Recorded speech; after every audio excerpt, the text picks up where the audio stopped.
آج ہماری محافل میں ناراض نہ ہونا، باتیں میری بڑی کڑوی لگیں گی. ہو کیا رہا ہے؟ گناہوں کے اندر ملوث بندے سکون کی تلاش میں ہمارے پاس آتے ہیں. وہ چاہتے ہیں ہمیں کوئی اصلاح کی بات ملے. ہم یہاں پر آنے والوں کو کیا کرتے ہیں؟ دوزخ میں تو کیا میرا سایہ نہ جائے گا. وہ جیسے آتے ہیں ویسے ہی اٹھ کر واپس چلے جاتے ہیں.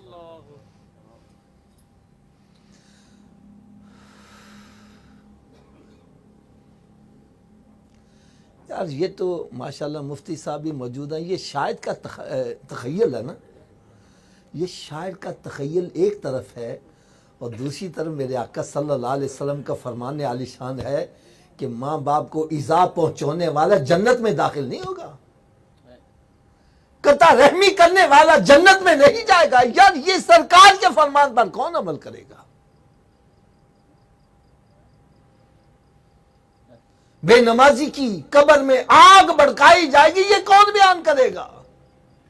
بے نمازی کو قبر اس طرح دباتی ہے کہ اس کی پسلیاں ٹوٹ پھوٹ کے ایک دوسرے میں پیوست ہو، یہ کون سنائے گا؟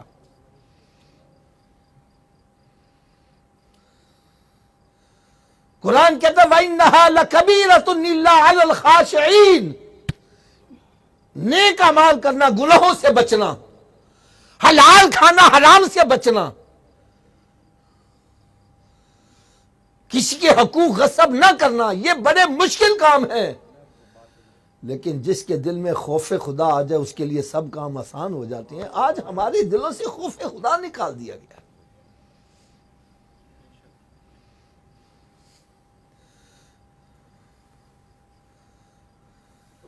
یا جتنے بھی ہم یہاں موجود ہیں، کسی کو دعویٰ ہے کہ میں جنتی ہوں؟ بولو تو صحیح یار. اس کے باوجود اکڑ کر چل رہے ہیں. اور جنہوں نے میرے آقا صلی اللہ علیہ وسلم سے جنت خریدی، کئی مرتبہ خریدی، جن کو میرے آقا صلی اللہ علیہ وسلم نے دنیا میں ہی جنتی ہونے کی بشارتیں عطا کی، یار کیا وہ اکڑ کے چلتے تھے؟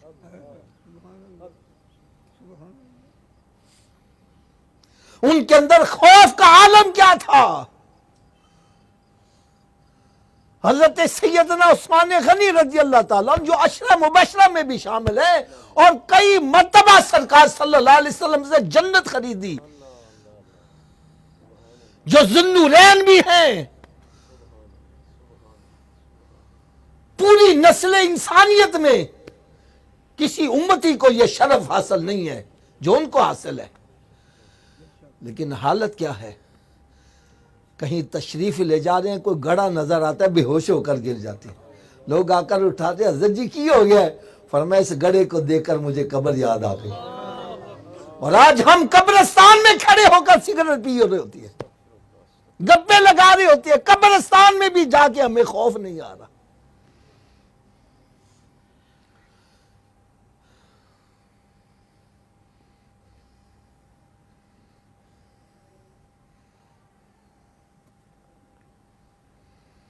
آج عوام کا ذہن کیا بن گیا ہے؟ مولوی کی بات نہ سنو، اس کی جنت بڑی قیمتی ہے، بس دو چار نعت خواں بلا لو، یہ ہمیں فوری طور پر جنت میں بھیج دیں گے. ایسی ایسی محافل جہاں سے علماء کرام کو نکال ہی دیا گیا ہے.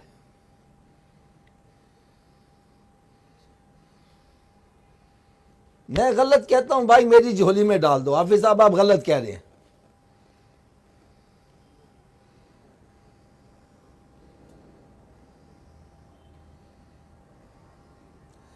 امام غزالی رحمت اللہ تعالی علیہ مکاشفۃ القلوب میں یہ حدیث مبارکہ نقل فرماتے ہیں کہ یہ اللہ تعالیٰ کی شان نہیں ہے کہ کسی پر دو خوف اکٹھے کر دے، اور یہ بھی رب کی شان نہیں ہے کسی پر دو بے خوفیاں اکٹھی کر دے.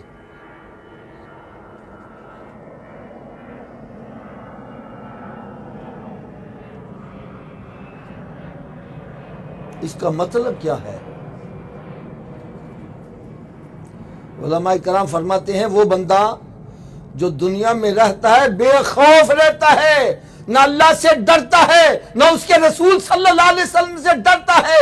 ارے جب خوف خدا نہیں ہوگا، نہ نماز پڑھے گا، نہ روزہ رکھے گا، نہ حلال کی طرف جائے گا، نہ حرام سے اجتناب کرے گا، بے لگام ہو گیا ہے، جو چاہتا ہے کھاتا ہے، جو چاہتا ہے کرتا ہے۔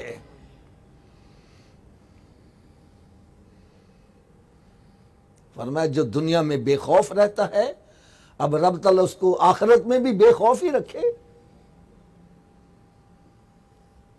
اللہ کی شان نہیں ہے۔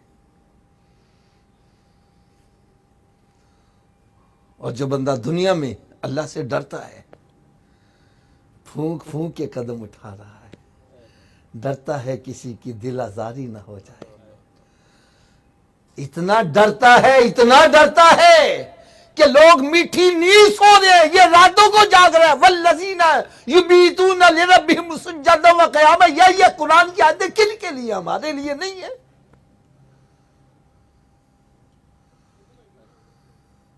آج ہم ساری رات ہوٹلوں میں گزار رہے ہیں اور فجر کے وقت آ کے سو جاتے ہیں۔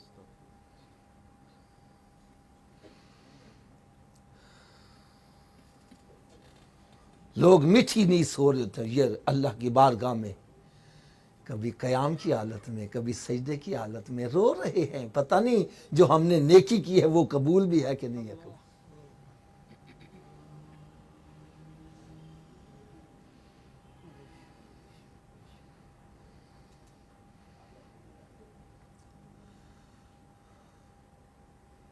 اس سلسلے میں آپ کو ایک بڑی ایمان افروز حکایت سنانے لگا ہوں، اللہ کرے یہ میری بات دلوں میں اتر جائے۔ یہ ہمارا ملک جو پاکستان ہے،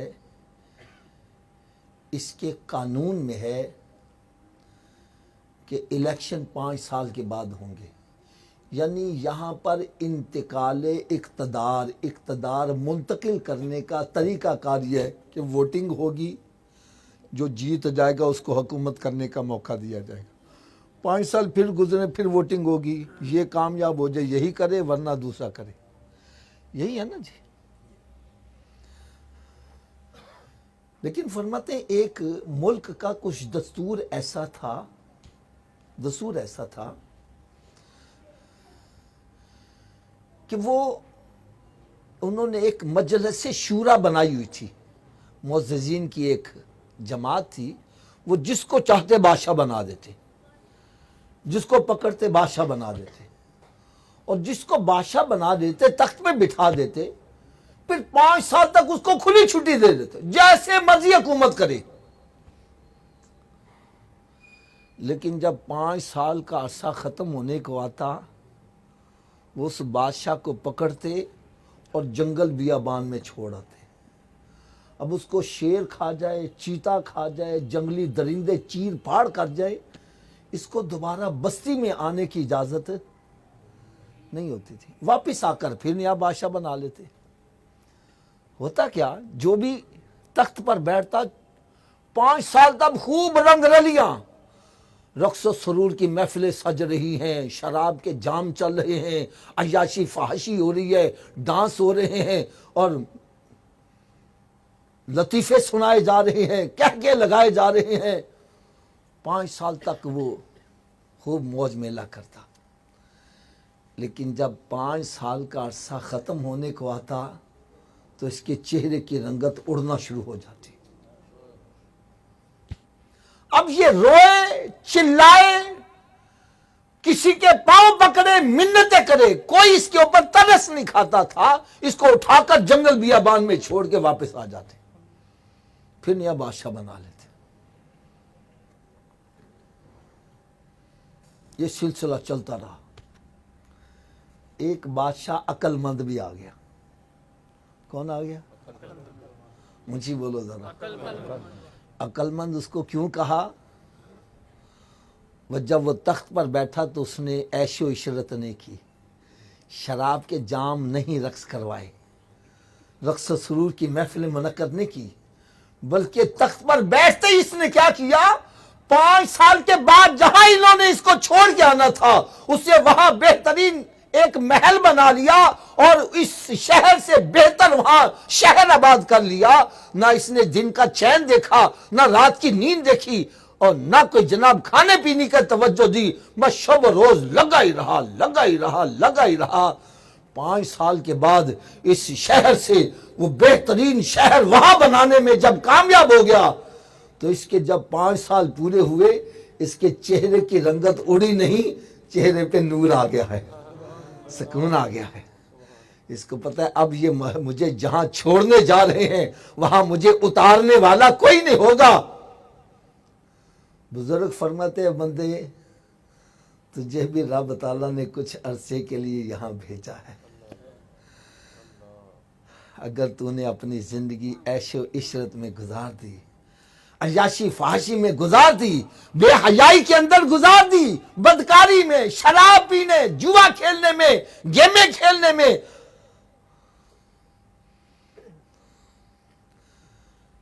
ماں باپ کی نافرمانی میں، قطع رحمی میں وقت گزار دیا، جوے کے اڈے چلا رہا ہے، بتے لے رہا ہے، جگہ ٹیکس وصول کر رہا ہے. فرمایا جب اس کو موت آئے گی،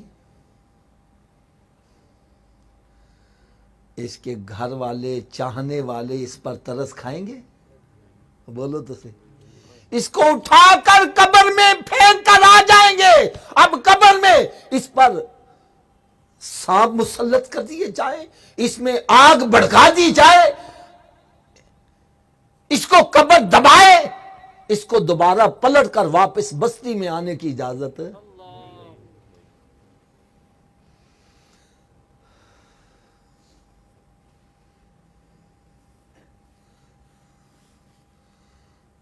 اور اگر یہ دنیا میں آیا ہے، اس کی توجہ قبر کی طرف لگی ہے، میدان محشر کی طرف لگی ہے، جنت کی طرف لگی ہے، رہتا دنیا میں ہے اور کوشش کرتا ہے جنت میں میرا محل بن جائے.